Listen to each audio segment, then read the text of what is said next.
Before we start working on multiplying and dividing rational expressions, we're first going to go back and review a little bit. Because once again, rational expressions are basically just somewhat much more complex fractions. And so if we know how to multiply and divide fractions, it makes life easier. So take a look at this one problem I've written twice here.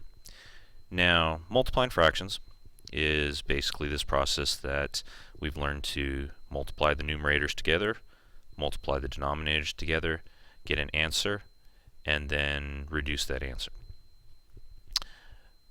And we've also learned a shortcut for doing that as well, is that reducing step can also be done ahead of time by a process called cross-canceling. And so when I do this right here, like the 8 and the 4, I know they share a factor of 4. So I can do 8 divided by 4 is 2, 4 divided by 4 is 1, and basically reduce ahead of time. Same thing with the 35 and the 15. A lot of you have probably already seen it, that those are both divisible by 5. So if I divide 15 divided by 5, I get 3. 35 divided by 5, I get 7. And then when I multiply across, 2 times 3, which is 6, 7 times 1, which is 7, we get our answer already in reduced form, which is 6/7. Now, just like in the last lesson, we're going to kind of use this process, but we need to see a little bit more down on paper what's going on in our head right here. This whole process, which for us we can do with mental math, we need to see it in rational expressions. So let's redo this problem, but start to actually put out there what is going on in our heads.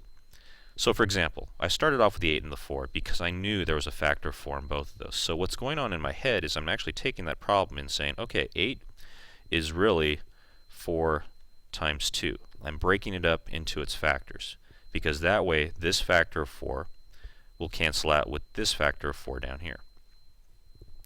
And then same thing with the 15 and the 35. We saw that those both shared a factor of 5, but for rational expressions in the next couple examples, we need to see it. So here I'll take the 15 and turn it into 5 times 3, and the 35 I'll turn it into 5 times 7.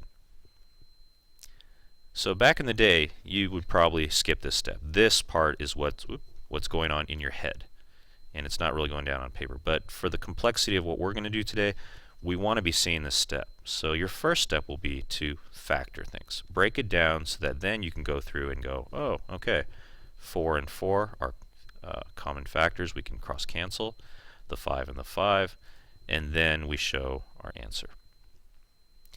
Alright, so keep this all in mind as we do multiplying and dividing rational expressions in the upcoming videos.